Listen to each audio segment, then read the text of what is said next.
नमस्कार। इस अंक में आप सभी का बहुत बहुत स्वागत है। 9 दिसंबर का दिन कांग्रेस के लिए खास दिन होता है। इस दिन सभी मंत्री, नेता, विधायक, एमपी सभी को अपना वफादारी साबित करने के लिए सबसे बड़ा दिन होता है, क्योंकि इस दिन श्रीमती सोनिया गांधी का जन्मदिन होता है। और कांग्रेस दफ्तर में इस दिन दिवाली मनाई जाती है, इस दिन होली मनाई जाती है। बड़े बड़े केक और बड़ा सेलिब्रेशन, विशाल पार्टी का आयोजन किया जाता है और धूमधाम से पूरे जश्न के साथ इस जन्मदिन को मनाया जाता है। लेकिन इस बार आखिर यह जश्न कहाँ गया? इस बार कांग्रेस दफ्तर में 9 दिसंबर को सन्नाटा क्यों है? जहां इस दिन श्रीमती सोनिया गांधी को बड़ा बड़ा उपहार और गिफ्ट के साथ सम्मानित किया जाता था, और इस बार उनके जन्मदिन पर जो उपहार मिला है वो है राउज एवेन्यू कोर्ट द्वारा भेजा गया नोटिस।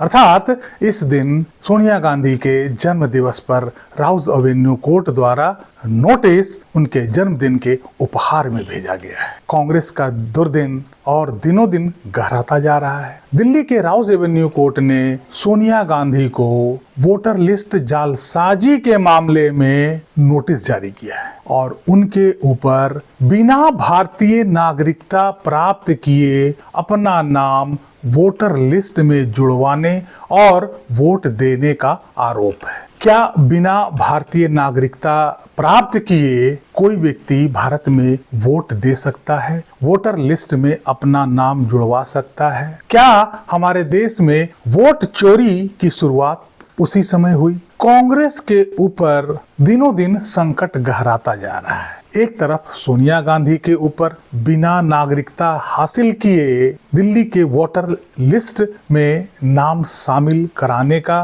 वोट देने का आरोप है। दूसरी तरफ उनके बेटे राहुल गांधी के ऊपर ब्रिटिश नागरिक होने का आरोप है।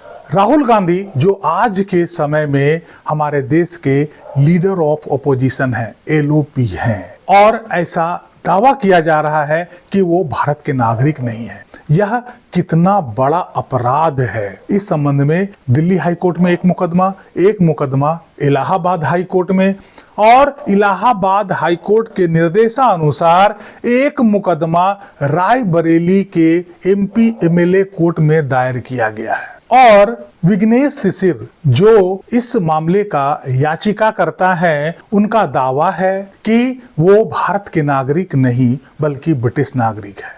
भारत में एकल नागरिकता है। यदि आप किसी दूसरे देश की नागरिकता हासिल कर लेते हैं तो भारत की नागरिकता स्वतः समाप्त हो जाती है।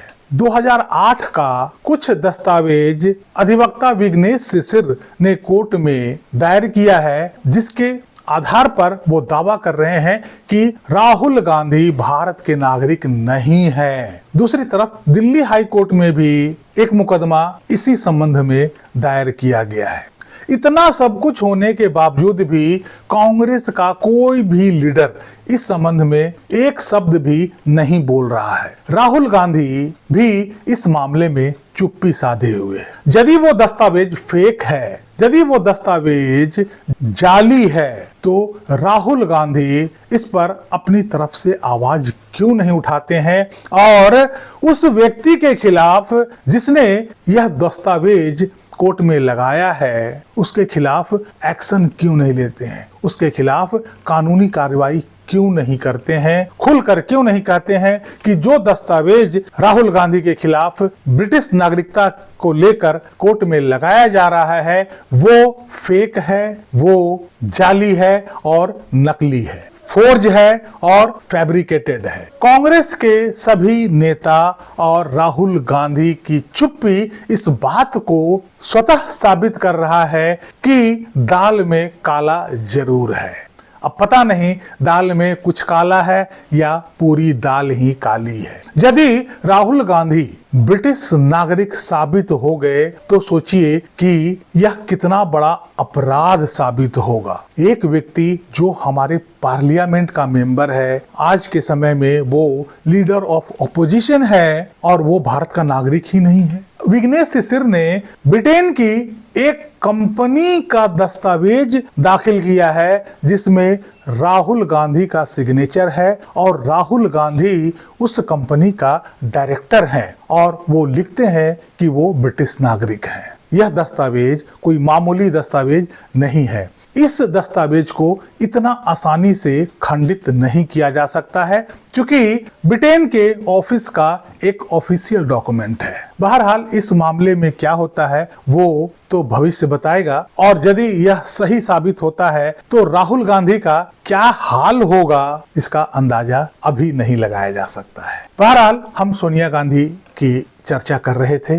सोनिया गांधी की शादी राजीव गांधी से वर्षों पहले हुई थी, लेकिन 1980 तक वो भारत की नागरिकता स्वीकार नहीं करी थी। इसके बावजूद वो भारत के प्रधानमंत्री के आवास पर रहती थी बिना भारत के नागरिकता स्वीकार किए और 1980 में अचानक से वो अपना दिल्ली के मतदाता सूची में नाम भी जुड़वा लेती है और यहाँ तक कि वो राजेश खन्ना के लिए वोट देते फोटो भी खिंचवाती है। जब वो भारत की नागरिक ही नहीं थी तो मतदाता सूची में उसका नाम किस आधार पर जोड़ा गया? आखिर कौन सा ऐसा दस्तावेज था जिसको देखकर वोटर लिस्ट में उसका नाम जोड़ा गया? इसी आधार पर याचिकाकर्ता विकास त्रिपाठी ने राउज एवेन्यू कोर्ट में मुकदमा दायर किया और सितंबर 2025 में मजिस्ट्रेट ने इस मुकदमा को यह कहकर खारिज कर दिया था कि याचिकाकर्ता ने आरोप को साबित करने के लिए जो दस्तावेज लगाए हैं वो पर्याप्त नहीं है। अदालत ने माना कि एफआईआर दर्ज कराने के लिए आधार कमजोर है और इसमें अन्य दस्तावेज की भी जरूरत है। उपलब्ध तथ्यों के आधार पर कोई मामला नहीं बनता है और जो भी दस्तावेज लगाए गए हैं वो सर्टिफाइड नहीं है। इसके बाद विकास त्रिपाठी ने इस आदेश के खिलाफ रिवीजन फाइल किया और रिवीजन में सेशंस कोर्ट ने इसे अलाउ कर दिया और उसके आधार पर सोनिया गांधी को नोटिस जारी किया गया। इस मामले की अगली सुनवाई 6 जनवरी 2026 को होगी। इस मामले में विकास त्रिपाठी का कहना है कि जब सोनिया गांधी 1980 में भारत की नागरिक नहीं थी तो दिल्ली के मतदाता सूची में उसका नाम कैसे जोड़ा गया, किस दस्तावेज के आधार पर उसे भारत का नागरिक दिखाया गया और मतदाता सूची में उसका नाम जोड़ा गया, किस हैसियत से वो 1980 में राजेश खन्ना को वोट दी थी और जब यह मामला तूल पकड़ लिया उसके बाद 1982 में सोनिया गांधी का नाम मतदाता सूची से अचानक हटा दिया गया।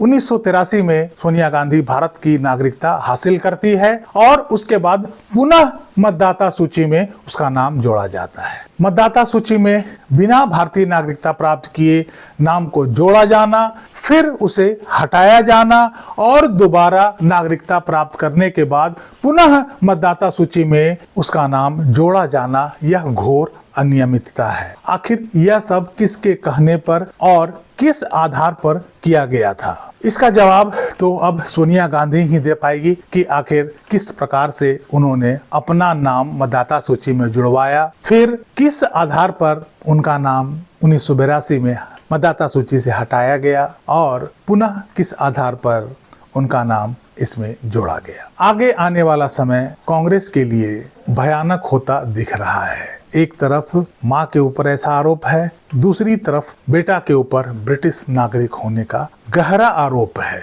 और दोनों मामलों में कांग्रेस की चुप्पी यह बताता है कि मामला गंभीर है। दाल में काला नहीं बल्कि पूरी दाल काली है। आगे देखते हैं कि कांग्रेस इस संकट से कैसे उबर पाती है। इस अंक में यहीं तक। कैसी लगी जानकारी कमेंट करके अवश्य बताइएगा। आपकी राय इस संबंध में क्या है कमेंट बॉक्स में जरूर लिखिएगा। वीडियो को लाइक कीजिएगा, चैनल को सब्सक्राइब अवश्य कीजिएगा। मिलते हैं अगले अंक में, तब तक के लिए जय हिंद, वंदे मातरम।